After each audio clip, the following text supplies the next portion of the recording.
Ladies and gentlemen, please welcome to the stage the Chief External Affairs Officer at Momentous Capital and OFN Board Member, Robert Villarreal.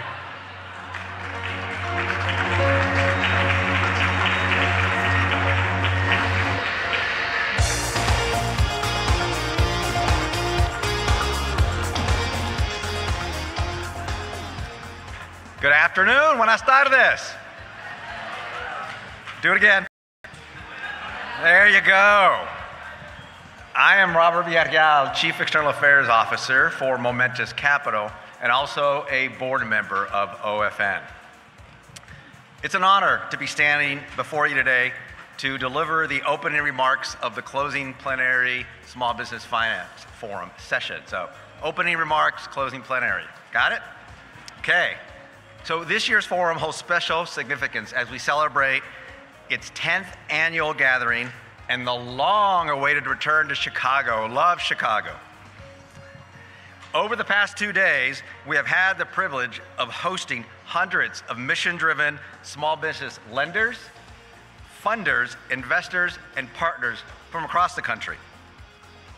Together, we have engaged in thoughtful discussions, forged connections, and found inspiration to navigate the ever-changing landscape of small business finance. As we all witness, the pandemic brought forth a surge in entrepreneurship, resulting in an increasing demand for small business financing that continues to this day. However, that demand comes in an increasingly challenging economic environment, including inflation, rising interest rates, a suggestion of a recession, and bank failures, all which pose obstacles to accessing finance. But at CDFIs, we are not deterred, because it is during these times of uncertainty that CDFIs rise to the occasion. Over the last 3 years, we demonstrated our unwavering commitment to our nation's smallest and most underestimated small businesses, providing vital capital and critical services. As one of the businesses that we had the privilege of assisting during the height of PPP wrote to me, quote, "I am not sure of the outcome of my PPP loan request, but at least I felt I was seen." Throughout this 2023 Small Business Finance Forum, we have explored ways in which CDFIs can continue to deliver on their mission and can continue to see those underestimated small businesses. More than 20 interactive sessions have been conducted encompassing 5 distinct tracks: data, impact measurement and technology, innovations in underwriting and product design, partnerships and collaborations, policy, and portfolio management. These sessions have empowered us to learn from our peers, gain valuable insights, and build connections that will fuel our future endeavors. Thank you for all your participation, and give yourselves a round of applause. Now, on to the matter why we are all here. As we said, we're gathering for this closing plenary session, and it's called Seizing the Moment: How CDFIs Can Adapt and Thrive in a Changing Landscape. This session holds immense importance as CDFIs have emerged as key players in providing lending solutions to communities of color, gaining substantial recognitions and billions of dollars in recent years. But let's not kid ourselves. It is a critical moment for our industry, and we must adapt to remain relevant and effective. And that's why I was so proud to be on the selection committee for our new CEO, because that's what we had in mind, and I think we picked the right leader to lead us into the future for OFN. Today, to guide us through this discussion, we are privileged to have esteemed speakers with us: Mikkel Corliss, Patrice R. Green, Dave Glazier, and James Bason. Their expertise and insights will undoubtedly inspire us to overcome obstacles and forge a path of success in this evolving landscape. As we conclude this forum today, I encourage you to reflect on the knowledge gained, connections made, and the inspiration and excitement ignited within you. Let us harness this energy as we move forward to build sustainable futures for entrepreneurs, their families, and their communities. Without further delay, I invite our panelists to join the stage, and thank you very much.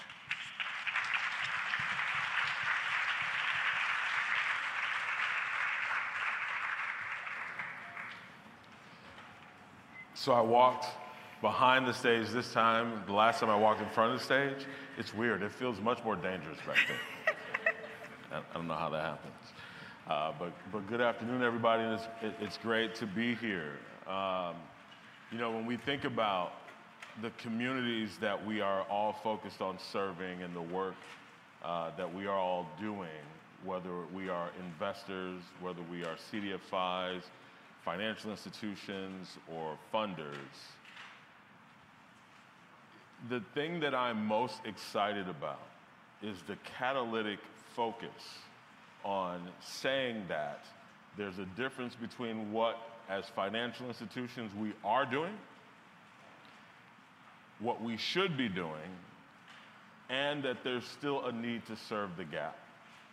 And really excited to talk about how those investments have happened over the last couple of years and how that's been a catalyst for new and different opportunities for our CDFI partners, and continue to talk about the disruptive approach that we need to take to ensure that we solve the need for those customers that need it most.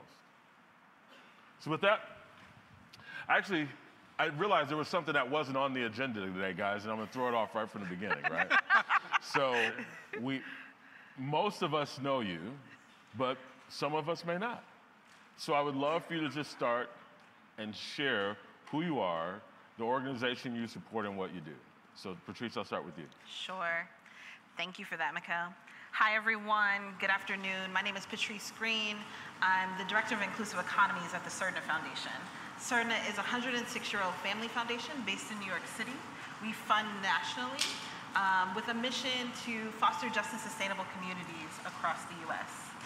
And our Inclusive Economies program is focused on how do we build an economy that really allows people of color to be the leaders, creators, and innovators across sectors.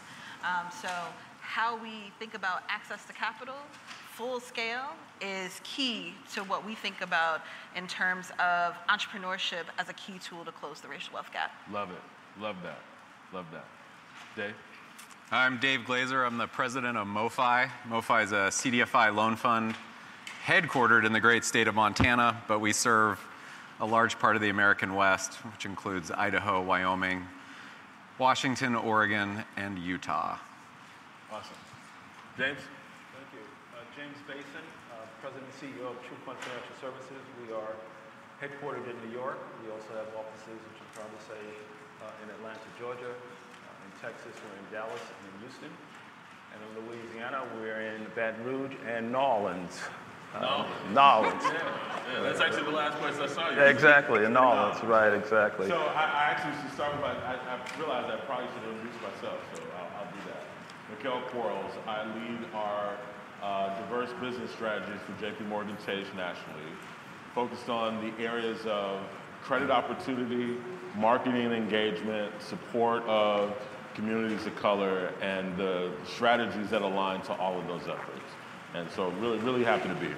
All right, so to get right into the conversation, as was started in the initial remarks, Dave, we talked about the investment that's already been happening into CDFIs over the last several years and the focus and opportunity that exists there. Can you share a little bit about how you guys have capitalized on that? Many years ago, we saw a need, initially in Montana and then largely across the American West, for flexible, responsible capital for nearly bankable businesses. And we started by making a plan. Let's plan to serve these businesses that can't get capital when they need it. And it started with raising that capital. And we would have no idea back then that we were preparing for ultimately the true test of our ability to really reach communities that are underserved when the pandemic hit in 2020. So I do believe it's an important thing, and sometimes we are not clear on this statement, right? And I think what Dave is also saying is rural communities, right, underserved communities, are not always Black and brown communities, right? But the needs of those communities are the same. And so the opportunities to make sure we are inclusive of all of those efforts is really important. So I'm glad that you're on the panel with us today. So James, I want to ask you the same question. How about True Fund? How did that work out for you guys? We, and I believe as an industry, went through a significant period of opportunity and distress. And the opportunity was the moment for us to really demonstrate from an industry perspective just how valuable the CDFI sector is in the landscape of our economic growth of this country. And I think we all are proud that we've gotten through this moment. Y'all can applaud to that, right? We did this together. And so for True Fund, it was really a moment of reflection where we recognized as an organization that we had to, if we're going to be responsive to the needs and challenges, we had to summon all of our internal muscle and capabilities and capacity to rise to the occasion. Yeah. That was an undertaking where we found ourselves just based on demand, phone calls, deploying PPP, deploying our own emergency relief programs, New York Forward. We got out $88 million within an 18-month to 24-month period, which is just unprecedented for this organization.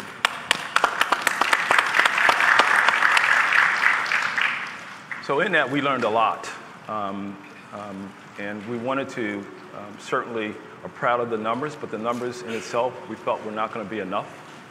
We wanted to show real impact, right? We wanted to demonstrate to the sector the real impact of the work we were doing. And so we captured data, and I'll speak a little bit that later, but the data, the compilation of the data that we're able to pull from those processes have shaped and informed our strategy going forward about who we can reach, what it's going to take to reach them, and what capital we need to get there.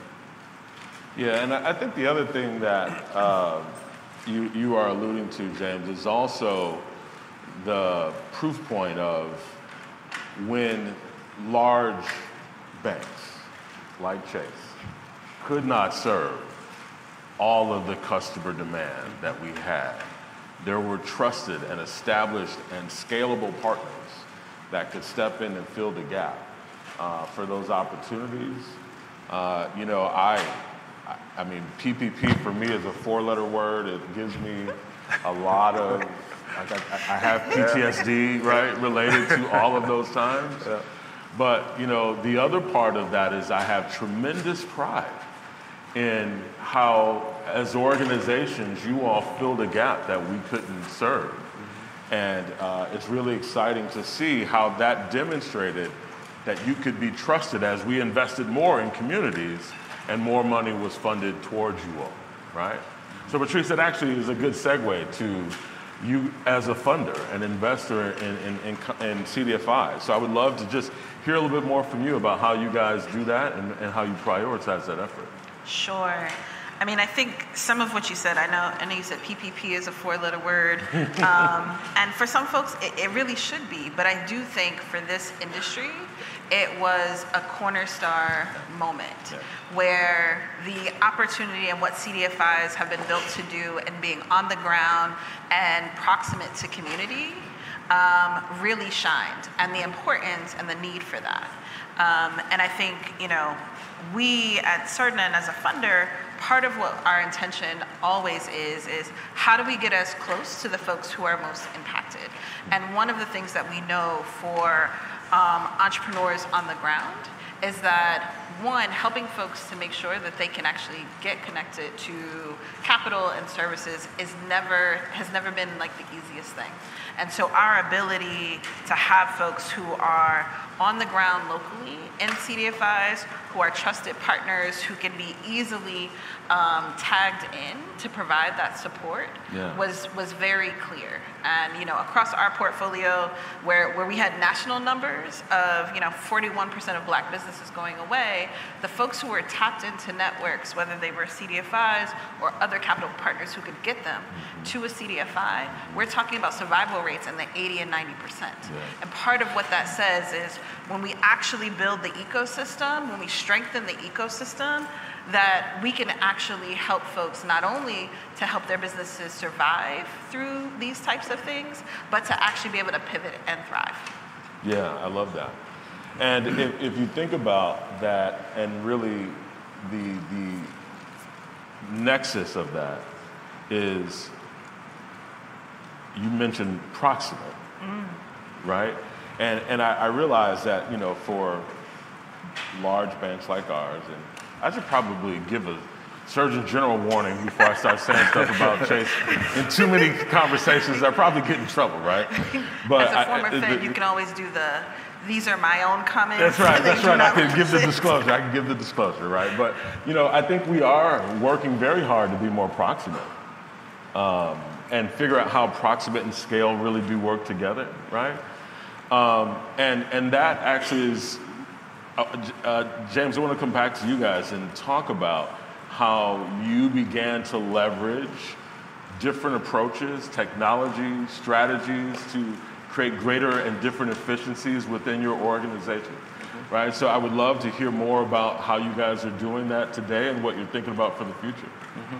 One of the things that we understood and certainly learned having come out of this period is that operational efficiencies were imperative, right? We're all small business lenders here. When you layer in the cost of originations, one-on-one TA, group TA, business advisory service, post and pre-closing, there's a number there that is part of our cost structure. And we have to find ways to become more efficient, particularly as we think about our overall efficiency ratio as an organization. And so we as a sector are heavily relying on grant funding to make sure that is very much a part of our processes. I have a pet saying, and I really believe in the value of business advisory services and technical assistance because the success of those clients are tied to our repayment. So we want to make sure that we are providing those services, and I think it's critical. The other thing that we learned going in and really understood is the ability to kind of use technology to help us measure impact. Right? I said before, $88 million sounds like a number, and it is. Our team worked night and day, as I'm sure all of you did, and weekends to kind of get there. But we really wanted to understand who we were lending to, what their needs were, where they operated their business, were they what we call a solo entrepreneur, were they a one-person business or a multiple-person business. So we captured a lot of data coming into all of those processes. And we brought in external muscle. We had internal as well as external support there to kind of do that. But we wanted to show the industry that, and certainly for our own potential planning and how we address the market going forward, is that exactly who that was, right? We see numbers, but we really want to understand who those individual clients were that we were talking to and helping. And we were really surprised about that and be able to demonstrate to the sector that, yes, CDFIs are really impactful, and we're really focused in on bridging those gaps in communities that have been traditionally underserved. The targeted populations have been traditionally underserved. So for us, it was really about embracing technology to help us get there. You can't do that on a magnitude where your back office doing Excel spreadsheets and job forms. I mean, that's a starting place, but ultimately you can't get there with that, and so you need the systems and technology to drive that. With that, I will caution, because a lot of it's front end, where we have brought in, got new origination software, we got post-closing software, we got LaserPro, Lawyer Pro, all that created an opportunity for us to create efficiencies. But what it also created, and this is where I still lose sleep over at night, is cybersecurity. So penetration testing, you've got to go along with that technology. You got to think about phishing scams, getting your own organization up to speed and staying conscious about that. And so all those things from a technology perspective, and here's where I'm looking at Patrice, is it's a number, right? And if we're going to continue to grow in capacity, to continue to deliver in the magnitude that we have been able to do, we're going to need support because the cost structure for that, and I see Brian Gursky sitting out here, he leads our technology. Every time Brian knocks on my door, I say, how much now, Brian, right? Because it's an ongoing cost structure. Yeah, totally agree. You said something, though, at the beginning that reminded me of a conversation I had with some family one time across the dinner table. Both my sister and my sister-in-law want to be business owners. And when I asked them, well, tell me, what does your business look like? Do you want to run a business, or do you want to interact with your end customer every day? And my sister's like, oh no, I want to be the CEO, right? My sister-in-law said, no, I want to interact with the end customer every day, right? So to your point about solopreneurs, and to your point about the way that we think about businesses and entrepreneurs, it's all different, and the models and scales and capacity that we have to build for those different desires and interests are very different, right? And so we've got to figure that out. But okay, I'm digressing, Dave. I got to stay on task, right? So I do want to ask you the same question, though, that I asked James, right? So talk about operational efficiency, talk about how you guys have seen and grown the business over time with the investment in technology. Yeah, and I'll go backwards from, March 20th or so, 2020, Okay. Yeah. to, 2009-ish, 10-ish. Okay. When we laid out that plan to raise capital to meet the need. We hired talent. We started working on our tech platform to be able to scale. We didn't know beyond just scaling to serve the people in our communities. Yeah. We had no idea what would happen with the pandemic. Yeah. But it turned out that day when the economy shut down, we had the capital in place, we had the tech in place but untested for scale. Yeah. And we had the talent that we knew cared deeply about the people that we serve, and they were ready. And so when all of a sudden the market was presented, the last piece, right? The people who needed us right away. Absolutely. And so on that day, I remember we were on a Zoom call talking with the management team. The way we all communicate, right? And after that, we just knew, all right, this is it. This is our moment. We better put the hammer down. And I get goosebumps thinking about what happened over the next 14 months as it just relates to the PPP program, never mind everything else happening, and just how much not only MoFi, but CDFIs across the country were arm in arm to say, you know what, if the banks aren't going to be able to help, we're here to step in. And the banks, for the first time in my memory, apparently somebody didn't like that. Either that or I wasn't supposed to drink the water. Mics are now off. Can you hear me? Right. It was the first time in my experience working for a CDFI when the banks not only saw us as a great resource, but true partners on the phone with our bank friends, making sure that the communities got what they needed. Well, I remember very vividly picking up the phone and calling CDFI partners, and when I was in LA during that time, and in panic saying, can you help? Because I can't, right? And so I definitely remember those times. So Patrice, let's just talk a little bit about, right? So as you see the need for scale and capacity building within CDFI partners, how do you guys think about those investments and why you make those investments within organizations? Yeah, for us, the reasoning is always who's going to be impacted on the ground.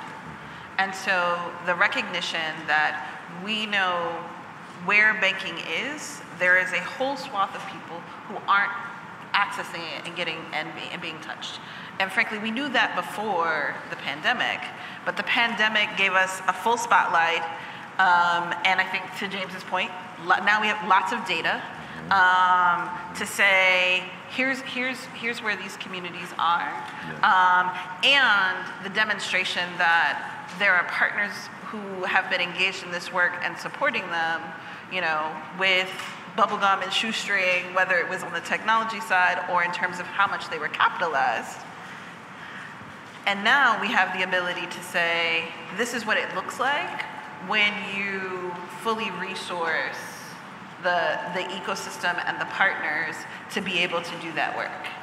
And what I would always say, I would say the same thing about CDFIs that I would say about the entrepreneurs. Like, folks have been doing this work for a very long time on the bubble gum, the shoestring, you know, the DIY version. What does that mean for us if we actually provide the proper resources, if we support folks to capitalize, if we support folks not just to have the back office, but to have the back office and the technology to be in a space to be aware and to use that data to be able to innovate, to be able to see where folks are going to have the need, and then to be in community, to be in conversation with bank partners. To be in conversation with other capital partners about, this is what we're seeing in our communities. This is what we need to be building for. Where would that take us in terms of a nation and an economy? And that's the way we sort of think about how we're supporting folks, how we're funding, is for where they can take the next frontier and to support entrepreneurs on the ground to be able to get there. Okay, so I'm gonna get a little messy. And I'm gonna tell a story, Kate, and I'm not gonna say the organization, I'm just gonna say that this is a conversation that we had recently about investing in and supporting. It doesn't always work.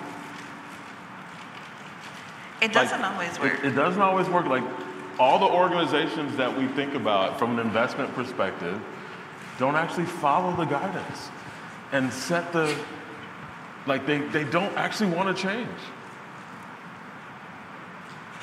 So as we continue to talk about capitalizing on opportunity, I'm actually not going to ask you because I know it'll be uncomfortable for you. So, David. Oh, good. I get to feel uncomfortable. Yeah, absolutely. And I'm not going to ask you to talk about any other organizations, but what I am going to ask you is, what were those pivot moments for you as an organization where you saw that you needed to change to be at the pinnacle for those moments and opportunities, right? Because I have this moment in my mind that I cannot release.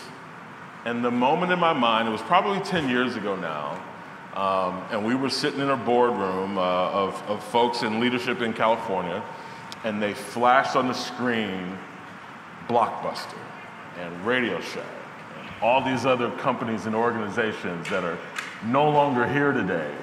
And they talked about the disruptive nature of financing small businesses as being a critical piece of what we all have to be aware of, and it has to be like the thing that keeps us up at night, right?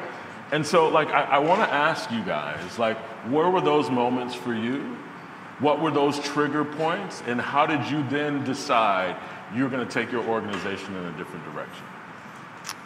So for MoFi, and my colleague Heidi, who's out there somewhere, the moment is crystal clear for us.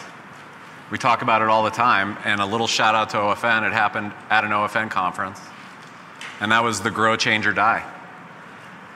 You gotta grow, change, or you're gonna die.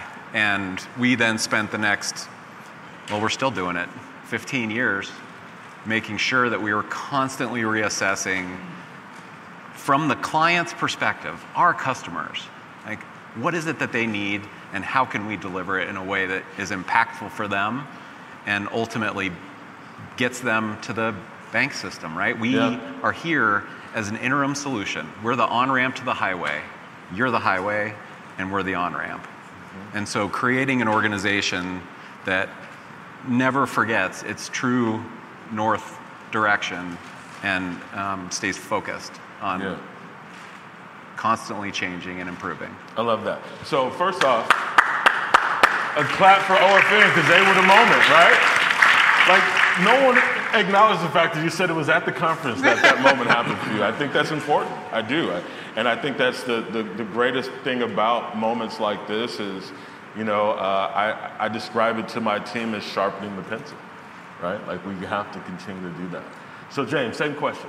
Like, what was that moment for you? Yeah, I think I will echo, you know, a little bit of what David said around, you know, either you grow or you die or you change. And so evolution as for TrueFund was really, really essential. And I think that, for us, it was both not only customer-based understanding and using data to drive that what we did yesterday may not be relevant or required tomorrow. And so what does tomorrow look like for the clients we serve? At the same time, we wanted to understand where the investor philanthropic sector was going and driving us. And you guys were a critical part of that, right? To understand, your investment strategies, how things have changed, what requirements you're going to need to kind of keep supporting the sector and TrueFund in that. And so we kind of, pull all that together to kind of make some decisions about the future of the organization. We found that we've got to be agile, we've got to be nimble, and we've got to be, omnipresent and impactful. Is the word we like to use. You got to continuously be impactful in the work that we're doing, because if you're not, then you don't exist. Love that. Yeah. So, Patrice, I'm going to ask you a question, but before I do that, I want you to think about like how you identify organizations that are transformational, and how you actually begin to think about the incremental value you would invest in them versus someone else as a result of that, okay? But before we get to that, so the thing that I want to make sure, because I'm asking her this question on the spot, guys, so I just want to make sure I give her a moment to think of her answer. I'm just being honest, right? And so, James, I want to come back to something you said earlier, right? We've talked about technology, we've talked about efficiency, we've talked about, the things that we need to do to pivot and grow, but it's at the end still about our customers, right? It's still about the person, the business owner that we need to make a difference for. So with all of those things in mind, how do you guys ensure that you still stay very proximate to the person you're trying to solve for the need for? One of the things that, and we had a lot of internal fights about this in TrueFund, is around, we're going to try to, be all things to all people. Are we going to be literally focused on that segment of the population that we know we're good at and that we have the operational capabilities and capacity to really be impactful, versus taking on the entire universe? And so we've narrowed ourselves down to this lane, and that's where you're going to find TrueFund. And within that lane, we are still customer-centric focused. We want to understand the needs. And again, I keep going back to data and information and technology, right, to help us inform those decisions. One of the things that we recognize as an organization that we wanted to evolve from continually doing what we have been doing, and we can look back and, when I get on this debt capital conversation about we've been doing this for 10 years, 15 years, and while it's important and we can see some of the benefits, we've not moved the racial wealth gap in this country. It's still an issue. So what can TrueFund do, to pivot to really address that, right? Yeah. How can we be more intentional about closing the racial wealth gap? And so we launched an equity platform for our BIPOC developers who are doing affordable housing. We just launched what we really call a wealth creation tool, which is we've given our business owners an opportunity to buy their buildings. Because we know through one way for wealth creation is around ownership, right? And so, I share the story all the time is that, we have clients that are coming in our office every day, looking for $50,000 to $200,000 worth of working capital, and they want to make those improvements in somebody else's building.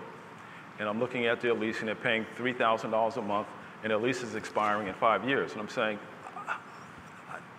that doesn't add up, right? So we really want to be intentional about really creating tools that will really help create or start to really, address the racial wealth gap for our clients. So that's the evolution, that's the change, that's the pivot. We're still going to provide capital. Capital is still needed, but we really want to look at equity and how to create equity within our client base. Man, I love that. I feel like you actually read my notes from my meeting with my team last week, because that was the exact conversation we were having, right? Like the whole discussion, and anybody that was with me yesterday knows that I was very focused on two things. And actually, Janique, I'm still focused on the same two things today, right? Like I have not changed in the last 45 minutes. We continue to talk about incremental value without really evaluating wealth creation. And that pisses me off, And that is the problem I have, and I'm just being completely honest. Like, our sole goal and responsibility is to ensure that our communities are better off tomorrow by the work that we all do than they were yesterday. And like, that is, all right, I'm gonna be quiet. So Dave, I'm gonna ask you the same question, right? So as you think about, like, how do you stay close to the customer that you really want to make sure you're impacting? So when we're doing our work on an everyday basis, I think 3 things ensure that we continue to grow and change so we don't die. And that starts with the customer. Yeah. Everything we do, we design with our customer in mind. What is their experience going to be? How is this going to land with them? Is it ultimately going to make their life better, to your point? And so every single person who works at MoFi spends time with customers and understands what's happening. Yeah. Every single person. Yeah. The other, I think, really critical thing that we do is that we keep things real simple. Because if it's simple, it can be changed if it's not working. Yes. We're gonna make mistakes. Absolutely. Fail fast. Fail fast, Yeah, right? that's And right. if you have very simple guidelines, processes, procedures, they're pretty easy to reinstate, change, That's right. and move in a different direction. Yeah. So I think those 2 things allow us to really be able to change and adapt to what our communities and ultimately the people we're serving need. I love it. I love it. All right, so we're going to come back to the question I asked you earlier, right? I gave you a chance to think about it. So as you see organizations that are disruptive, how do you identify them, and how do you then support them and invest with them? Sure. You know, I think some of the things that we heard on the panel, I think one, so there's a practicalness about folks being able to execute the work, right? So, you know, if I'm meeting an organization, I want to be able to meet the entrepreneurs who you supported. I want to hear from them what their experience is. Yeah. I think your passion and your note about whether or not folks are thinking about like the community impact, what it means to close the racial wealth gap. When you're interacting with organizations and they're talking about sort of like how many loans they did, how many entrepreneurs they serve, and if that is the end of the conversation, then that might be the end of the conversation. Because the reality is, what we're looking for is, how do we get to transformation? How do we have folks in place who see the entrepreneurs as part of the community, who also see themselves as linkages to this point of how do you get folks to the highway? I'm looking for CDFIs of folks who are not just looking to get folks to the highway, but are also looking to change and reset the pace of how the highway runs. And so part of what that means, and I think folks heard some of this in the earlier panels, is we know that the nature of the way credit is accessed, the way capital is accessed, sits very innately on structural racism. And so what does it mean to be able to use the power of sitting in any of these spaces to pull apart and undo that and demonstrate the efficacy of those entrepreneurs to get that capital, regardless of what the larger system says. So folks who are pushing, and it may be in small ways at the start, and you know, for Cerna, we are not the biggest check. We like to sit at tables with you all who have much deeper pockets than us. But part of that is to be the folks who go in and say, we can see the opportunity here, and then to be able to bring our fellow funders along to say, there's really something here, and there's an opportunity that we could collectively really be able to push. If we're going to be really honest, if we're going to be really true and intentional about shifting the direction of how our economy goes, because currently we're going to leave we are already leaving lots of folks behind, and we'll continue to do that unless we do something different. Totally and I think agree. we have the demonstration that the CDFI industry has the ability to not only catch and grab where traditionally we've been leaving folks behind, but has the opportunity to be innovating, to say, here's another place, here's a space where we are not seeing into, that we could grow into, and that we need to grow into. And I think for James's point, not the expectation that CDFIs are going to do it all, but to be able to share the data to say, here's another space, who's the next partner who can get in, and we know what these customers need, what these entrepreneurs need, so that we are building for them, and not we're building how we've always built just because it's been the way that we've done it.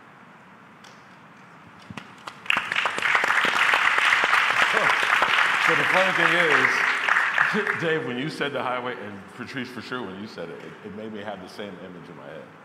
I don't know how many of you guys are from Chicago, but if you're driving, I live out in the suburbs, and if you're driving down 55 south of Weber Road, there is a former exit that is overgrown with all of the stuff, right? It's like bushes and grass and blah, blah, blah, right?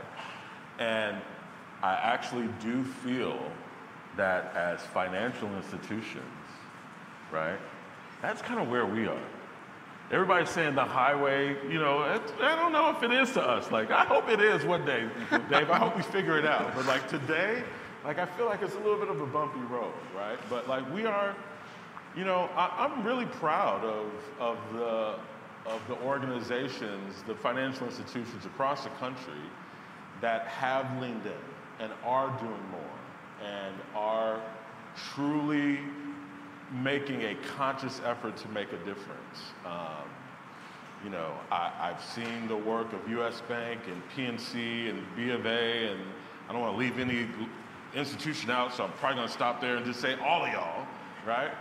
And I'm really proud of us as a community of large institutions. I know how hard it is to get things done and change BAU in those organizations, right? And so I'm really proud of that.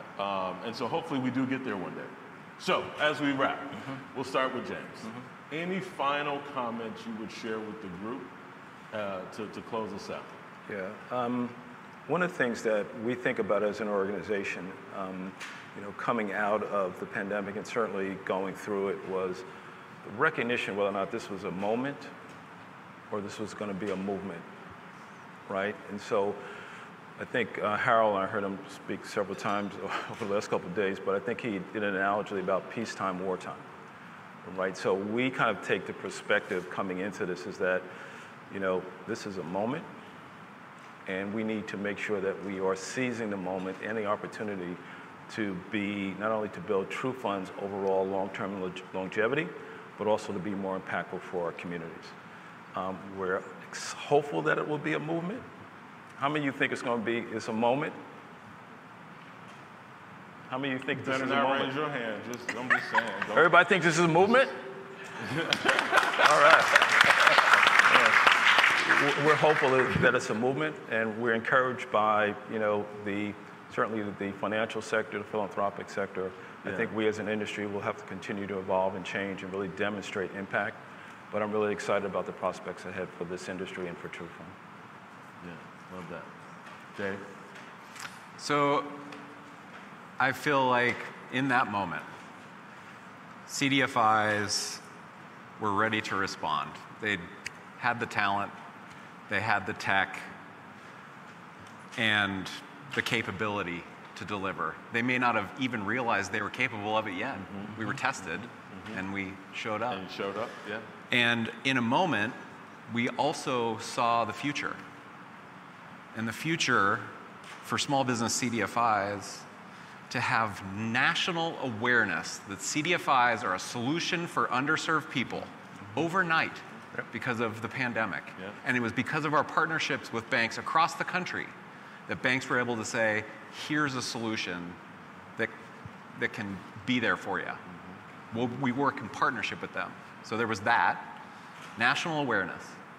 And then the other thing was unbelievable amounts of liquidity through the Federal Reserve PPP liquidity fund. That was made there, yeah. I couldn't believe it when that happened. And I thought to myself, 10 years from now, if CDFIs in this country had that kind of awareness and access to that amount of capital, there's nothing we can't do together. Agreed. Love that. Yeah, love that. Patrice?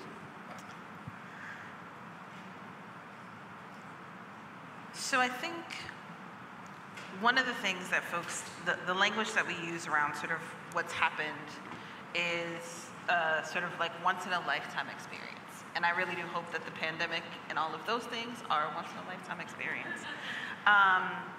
But I think to sort of James's point about the opportunity for movement is how do we create this as a first in a lifetime experience for what CDFIs were able to capture and move forward. And so what I would love to see is for folks to continue to lean in, to demonstrate, you know, what are the best ways to be serving underserved communities, and to be teaching the wider financial markets about how these folks have been running businesses again. We go back to on that shoestring, bubblegum, the ability to say, this is what happens when you properly capitalize both that ecosystem and the folks on the ground, has rippling effects for the communities that folks live in, but also for our economy. And so for me, the opportunity 10 years from now is that with CDFIs properly capitalized and entrepreneurs actually being able to get the type of capital that they need, we have sort of transformed what it means to be able to be a business owner in this country. We've grown GDP, frankly, because the reality is our ability to get that solopreneur that capital means that they can actually build good jobs. And folks who are leaning into what it means to say, not only can we capitalize, but we can encourage small businesses to be building the types of jobs and the types of companies that we actually need in our communities. And that demonstration, I think, is the transformation that we need in this country. Yeah, I love that. I love that. So the last thing, because I know we need to wrap, I would say is I echo everything you all said. And in my utopian view of the world, we come together collaboratively to do it in partnership instead of in competition. And it will be a much better place. All right. So thank you all. Seth, I think I'm supposed to ask you to come up to close us out.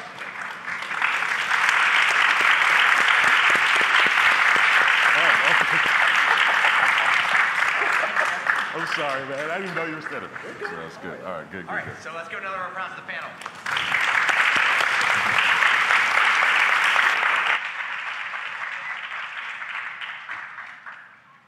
All right, that's a wrap.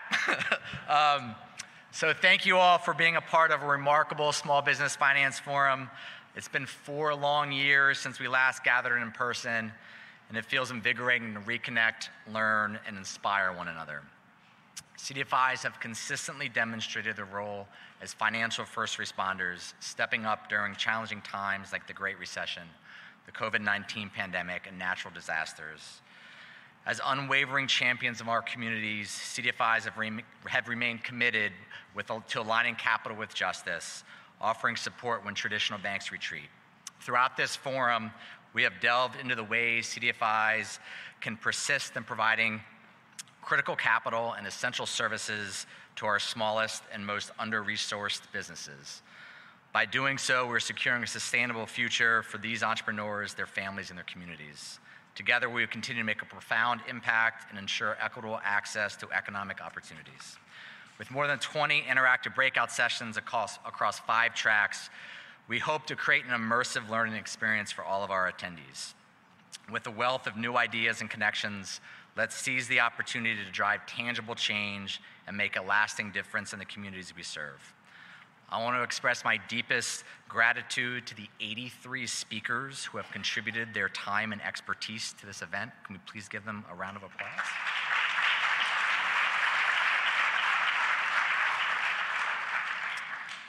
Your insights have been invaluable, and we appreciate your dedication and willingness to share. The impactful words of OFN's new president and CEO, Harold Pettigrew, have ignited a sense of purpose and anticipation for the future of CDFIs. Looking beyond this event, mark your calendars for OFN's 39th annual conference taking place in Washington, D.C. from October 15th to the 18th. It promises to be an exceptional gathering that you won't want to miss. Please book your hotel room because we will sell out soon. As for the 2024 Small Business Finance Forum, we are finalizing the details to make the announcement with those dates at the conference. As you make your way back home, we wish you safe travels and encourage you to stay connected. Let's continue collaborating, sharing knowledge, and supporting one another and our collective mission to empower underserved small businesses and strengthen our communities. Thank you again for your active participation and energizing presence. It's been an incredible event, and we look forward to seeing you all again soon. Safe travels.